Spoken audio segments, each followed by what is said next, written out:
Yeah, I'm just going to analyse a famous game from 1918 between, with white, Jose Raul Capablanca, the fourth world champion, and Frank Marshall with black.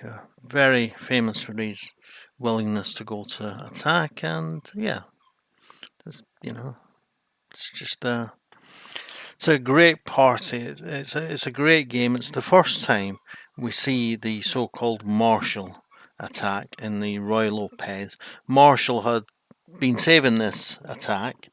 He researched it, thought it up, checked it, thought he could win with it in 1904 after getting beaten by Capablanca in the Roy Lopez. And he saved it for 8 years. And Capablanca met it for the very first time over the board. It's such a difficult such a difficult attack to defend against that people often play in the Roy Lopez anti-Marshall type systems. But Capablanca met it for the first time it had ever been played and found all the right answers on the board. It's going to be said that Marshall didn't find all the right answers, but just a fantastic piece of cool defensive play by Capablanca. So let's see what happens.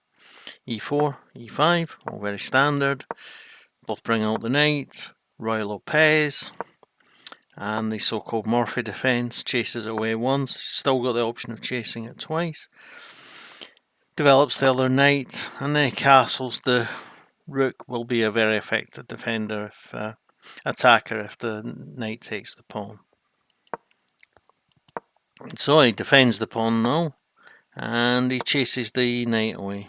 And this is the closed version of the Spanish defence, the closed Murphy defence.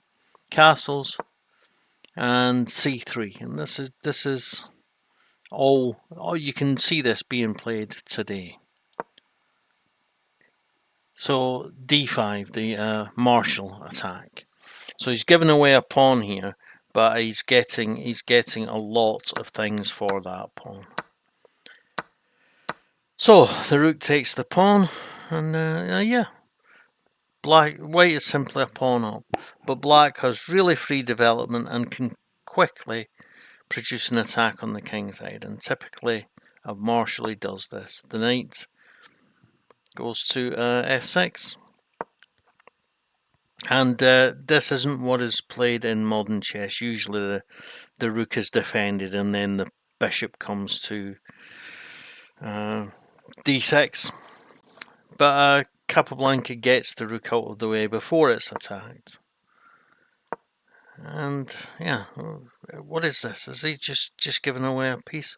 No, because if you take the pawn, then I'm just going to get rid of the analysis.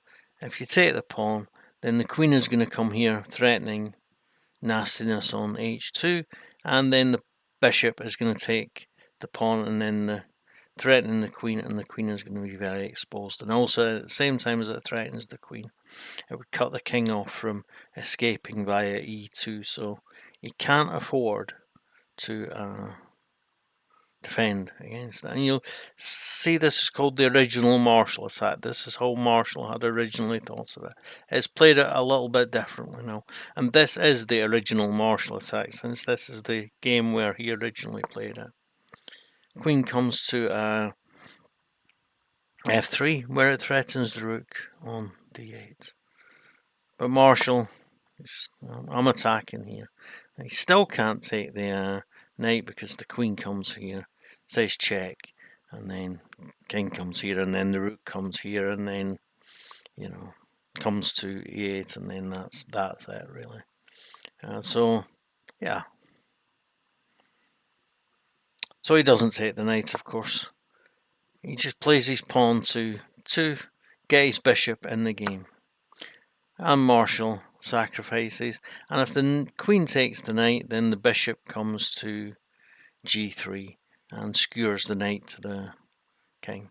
And if the queen takes the rook on h8, then the queen comes to g3, and you're not going to be getting out of that, mate.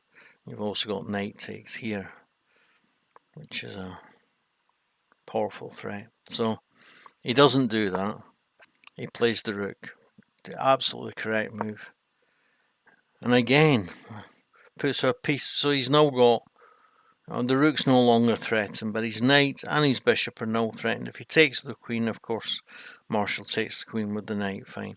If he takes with a pawn, then, yeah, that's what happens actually, isn't it? Yeah, he takes. And then this allows check on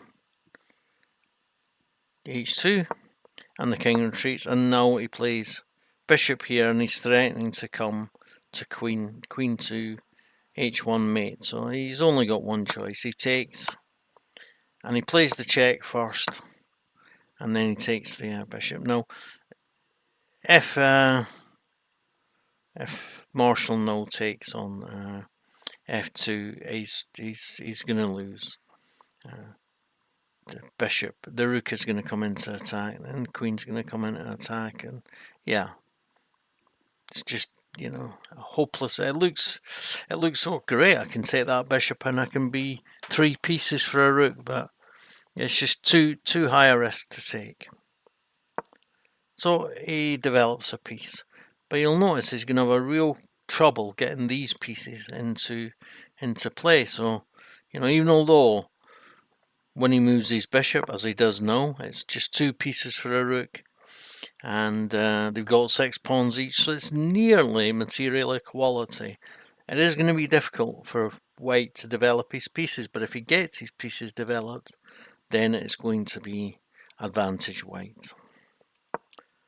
And so he tries to swap the queens off, but Marshall avoids this cleverly with a couple of checks, and then plays the bishop, and the bishop is now defended by the queen, and he plays c5 to open up some lines. He has no choice but to take. If he doesn't take, then then black takes, and the c line gets opened anyway, so he has to let it be open. But this is the start of the Capablanca fight back, and now he plays a4, and the rook is soon free to move.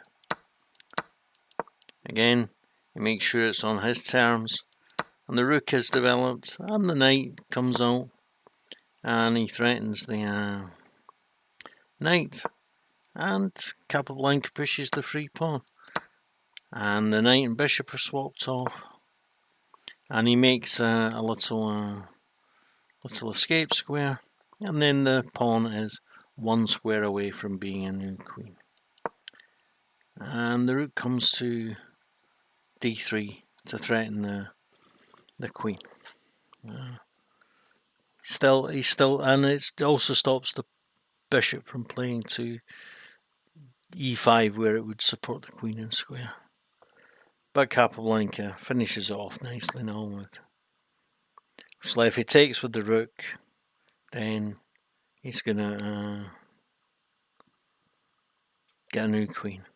But if he plays king to h8, then the rook takes advantage of the pin on the g pawn to say mate.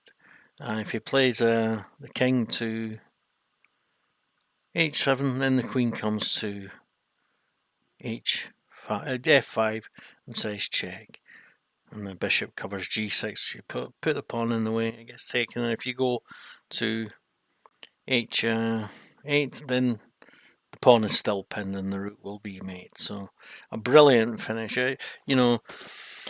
Marshall tried to create an attack. It did create an attack, but in the end it was Capablanca who finished it off with a brilliant sacrifice. It just goes to show how good a player Capablanca was. He hadn't seen this before. He didn't have any theory telling him what he should do. There's tons and tons of theory in the Marshall attack now. He had to find all these moves over the board himself. Marshall was very well prepared. He'd worked out many of these variations beforehand, but Capablanca was just too good a player. Yeah, don't forget to like, subscribe, share, and comment. Thanks. Bye.